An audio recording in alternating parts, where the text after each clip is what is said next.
بسم اللہ الرحمن الرحیم۔ السلام علیکم ناظرین، میں ہوں دانیال وارث اور آپ دیکھ رہے ہیں ہمارا یوٹیوب چینل نقطہ نظر۔ ناظرین، آپ دیکھ رہے ہیں مغل امپائر سیریز اور آج اس سیریز کی آخری قسط ہے۔ اس سے پہلے 5 قسطوں میں ہم نے مغل امپائر کے حکمرانوں کی حالات زندگی پر بات کی، جن کے لنکس ڈسکرپشن میں موجود ہیں۔ آج کی ویڈیو میں نہ صرف مغلیہ سلطنت کے آخری حکمرانوں کا ذکر کیا جائے گا بلکہ مغل امپائر کے زوال اور اختتام پر بھی بات کی جائے گی۔ مگر ویڈیو کا باقاعدہ آغاز کرنے سے پہلے نئے آنے والے ناظرین سے گزارش ہے کہ ہمارے چینل نقطہ نظر کو سبسکرائب کریں، جہاں آپ کو دنیا بھر کی تاریخی اور منفرد معلومات پر مبنی ویڈیوز ملتی رہیں گی۔ ناظرین، شاہ اکبر ثانی کے بعد مغلیہ سلطنت کے آخری حکمران ابو المظفر سراج الدین محمد بہادر شاہ غازی تھے۔ ناظرین، بہادر شاہ ظفر اکبر شاہ ثانی کا دوسرا بیٹا تھا جو لال بائی کے بطن سے تھا، اور ان کا سلسلہ نسب 11ویں پشت پہ شہنشاہ بابر سے ملتا ہے۔ بہادر شاہ ظفر خاندان مغلیہ کا آخری بادشاہ اور اردو کا ایک بہترین و مایہ ناز شاعر تھا۔ آپ ابراہیم ذوق کے شاگرد تھے اور ذوق کی وفات کے بعد مرزا غالب سے شاعری میں رہنمائی حاصل کرتے تھے۔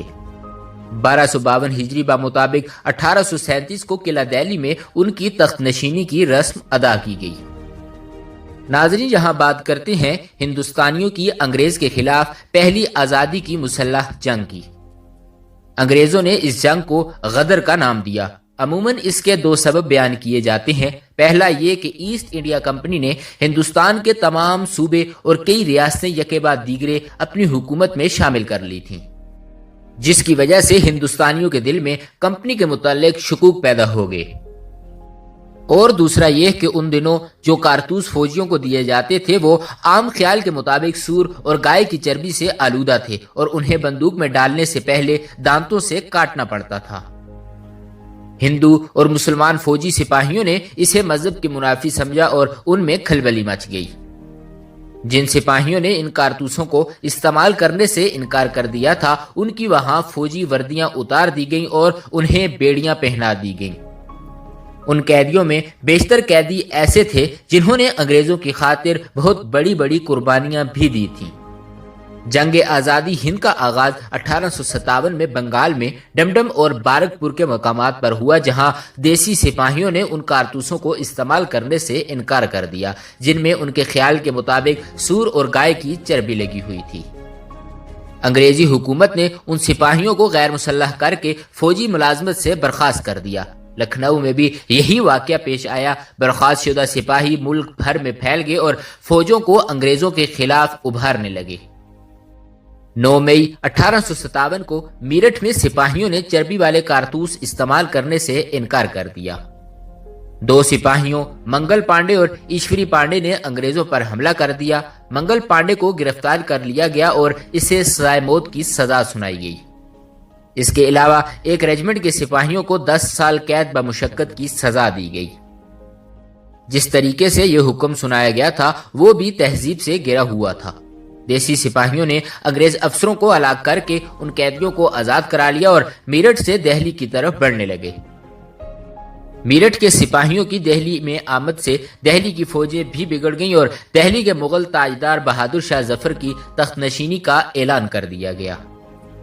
ناظرین، اس اعلان کے بعد بغاوت کی آگ دور دور تک پھیل گئی اور یہی بغاوت بعد میں مغلیہ حکومت کے زوال کا سبب بھی بنی۔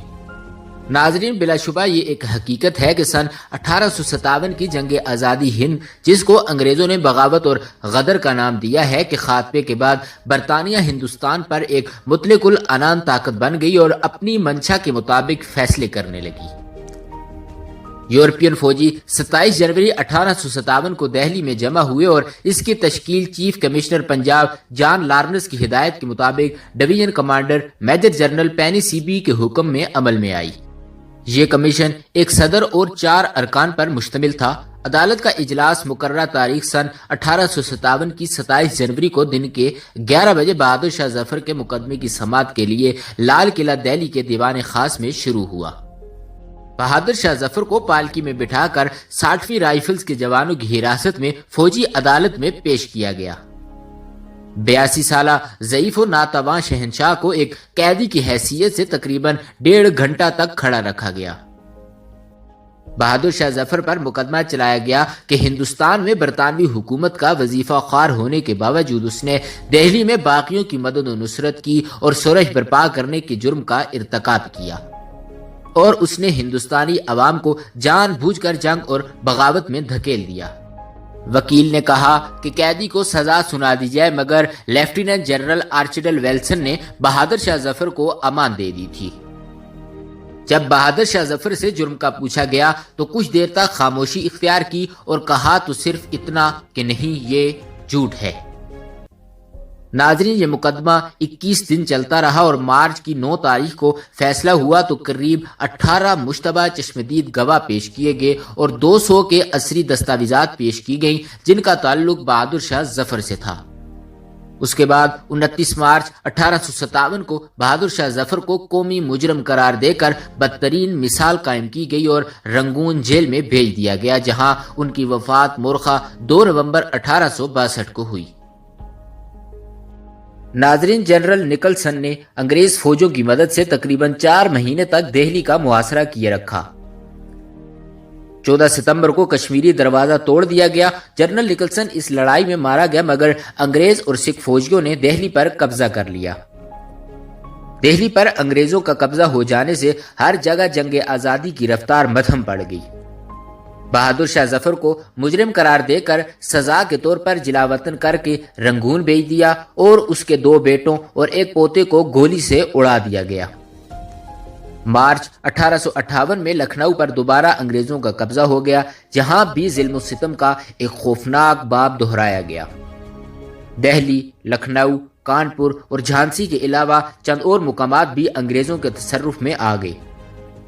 جنگ آزادی کا نعرہ انگریزوں کو ہندوستان سے نکال دو تھا، اس لیے اس میں تمام ایسے عناصر شامل ہو گئے جنہیں انگریزوں سے نقصان پہنچا تھا۔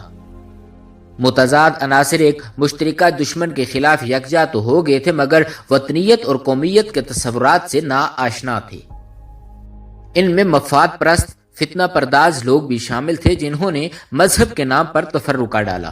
دکانداروں کو لوٹا گیا۔ کسی گھر یا محلے کو لوٹنے کے لیے یہ افواہ کافی تھی کہ یہاں گورا یعنی انگریز چھپا ہوا ہے۔ ناظرین، بہادر شاہ ظفر، جس کی بادشاہت کا اعلان باغی سپاہیوں نے کر دیا تھا اور پھر بادشاہ نے بھی اعلان کیا کہ ہاں میں ہندوستان کا بادشاہ ہوں اور آپ لوگ ہندوستانی فوج کے سپاہی، آج میں اپنی تخت نشینی کا اعلان کرتا ہوں۔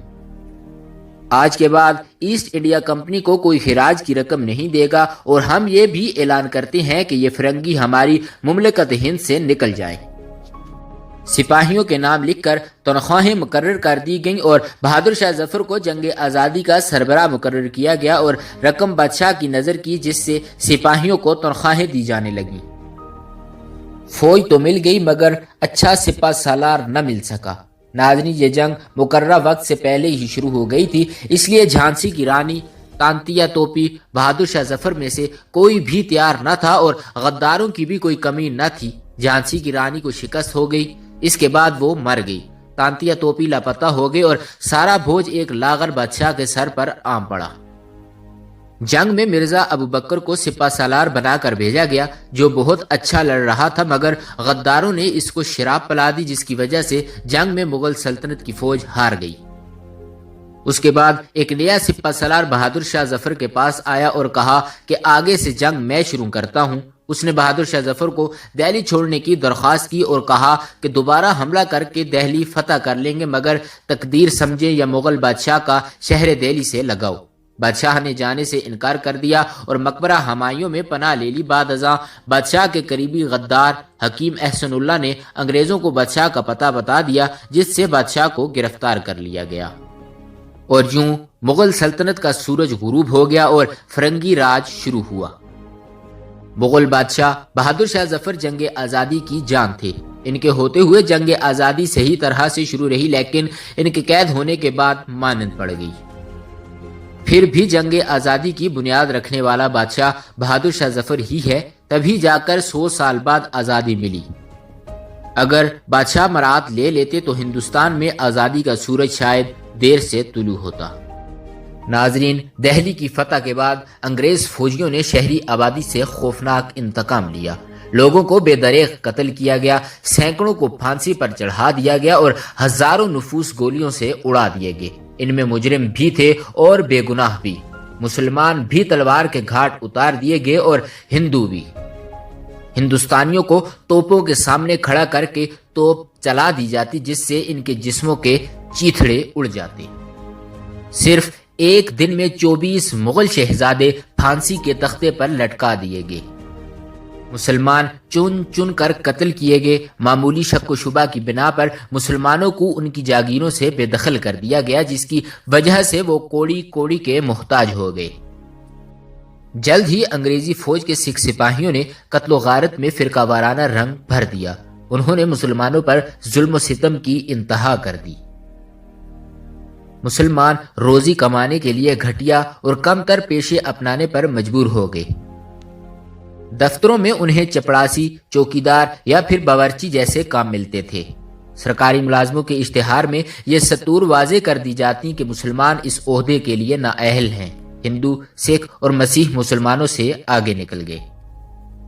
مسلمان علماء نے انگریزی زبان پڑھنے اور سیکھنے کو خلاف شرع قرار دیا، جس سے مسلمان یہ زبان سیکھ نہ سکے اور وہ ترقی کی راہ میں بہت پیچھے رہ گئے۔